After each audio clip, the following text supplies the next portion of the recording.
Welcome to the very first episode of my Super Sim Life Chronicles challenge. This is a customized, story-driven take on the classic Super Sims challenge. This isn't just about grinding skills and completing aspirations. This is a full-fledged life story filled with family history, rivalries, drama, midlife crisis, community projects, and unexpected twists along the way. In this episode, we're going back to the very beginning, the birth of our Super Sim, Carol Starborne. But she's not just any baby. She was born into a supernatural experiment, part of a powerful family blood feud, and has an entire legacy of recipes, magic, and secrets that she has yet to uncover. But before we dive into the gameplay, let's go over the rules and dice rolls that will shape Carol's life. Every life stage has specific goals and roles that will shape Carol's journey. A personality system will help define relationships, rivalries, and decisions that she will make, while community projects, friendships, and life-altering events will help shape her story.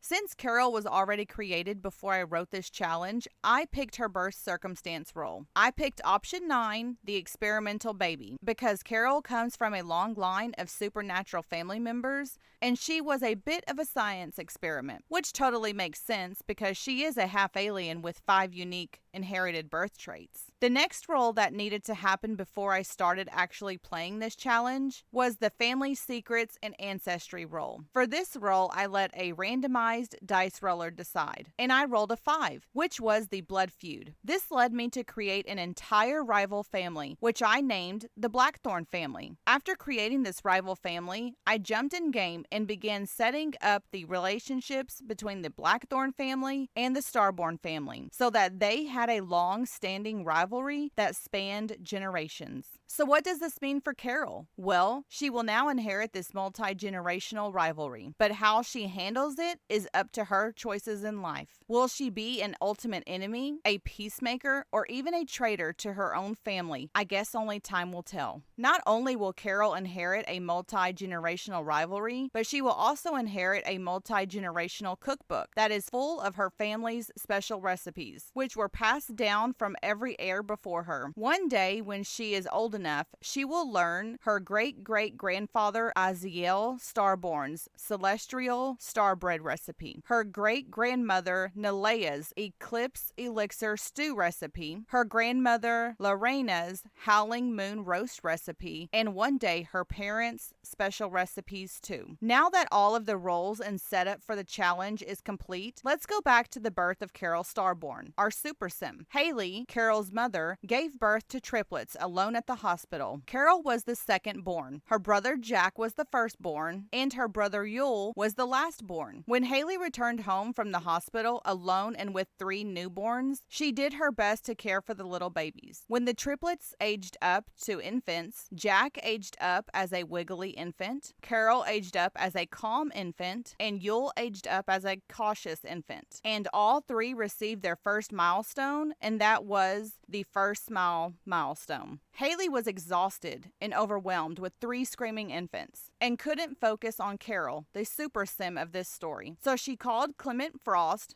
better known as Father Winter, and they decided it was best if Jack and Yule moved to Mount Komorebi with him and their older siblings, Holly, Elsa, Noel, Nicholas, and Nevaeh. Hayley felt guilty for having to send all of her children away except for Carol, but she knew it wouldn't be forever. Now that Carol is officially an infant and the only infant in the house, it's time for her first challenges: to unlock all infant milestones, try every type of baby food and finger food, reach full friendship with at least one caregiver, befriend one infant or toddler that is not a relative, and complete her infant life event role. So let's roll to see what her infant life event role will be. It looks like Carol rolled a 3, which is the paranormal presence. So it looks like Carol will have to have an unusual connection to the supernatural, and she must befriend a ghost, which makes total sense based on her family background. So let's get started. Hayley placed Carol on the infant playmat in her bedroom. bedroom so that she could go downstairs and cook. And in that moment, Carol earned her second milestone. She learned to reach. After Hayley took care of her own needs, she went back upstairs to work on tummy time with Carol. And even though Carol was upset for having to do tummy time, she learned some important milestones. She learned to lift her head, and she learned to coo. While Hayley was watching baby Carol learn these important milestones, guilt consumed her, and she realized she is missing all of the other children's special milestones. So she decided that her and Carol were going to take a trip to Mount Komorebi to visit with Clement Frost and her 7 other children. When Hayley picked up Carol to head out of the house, she discovered Carol's first infant quirk, that she hates being held. But that didn't stop Hayley from taking Carol with her to Mount Komorebi. When they arrived in Mount Komorebi, they invited themselves into Clement's house. Hayley laid Carol down on the floor of the dining room and did a quick tummy time session with Carol, while Carol's older siblings stood by and watched. After tummy time, Hayley fed Carol and then put her in a crib to sleep. While Carol was sleeping, she unlocked another milestone: first visit to family member. Meanwhile, her mother, Hayley, was cooking a meal for the entire family downstairs while talking to her daughter, Nevaeh. After dinner, as Hayley was looking at her firstborn daughter, Holly, she made a decision. It was time to move closer to her family, so she came up with a great plan. She would ask Clement if she could move into his empty rental cottage. So she sent a text to Clement, who had just ran to town to pick up some groceries, and he responded saying he would be delighted to have Hayley and Carol move into his empty cottage. So Hayley sold her house in Brindleton Bay and moved into the rental cottage on Clement's property. Not only did Hayley and Carol move into the cottage, but so did Jack and Yule. The triplets were reunited. The older children wanted to stay with their father in the home they grew up in, which Hayley understood. While Hayley was busy moving into her new home in Mount Komorebi, Clement Frost, now an elder, knew he had to prepare for the future of his children. So he spent the entire night writing his will, so that if anything ever happened to him, his children would inherit his wealth, and Hayley would take full custody of all of their children. As his final act of fatherhood, he created his special family recipe that would be passed down to all of his children. And that recipe was North Pole snowfall cookies. It sounds and looks delicious. And that's where we're going to leave off this episode for today. Carol's infant journey has just begun, but there are so many questions ahead. Will Carol befriend a ghost for her infant life role? What role will she play in the Blackthorne family feud? And what's the next big life role that will define her future? Let me know in the comments what you are excited to see next. If you enjoyed this episode, don't forget to like, subscribe, and hit that bell for episode 2. I'm Wit, and I'll see you in the next episode. Stay safe, stay blessed, and stay super.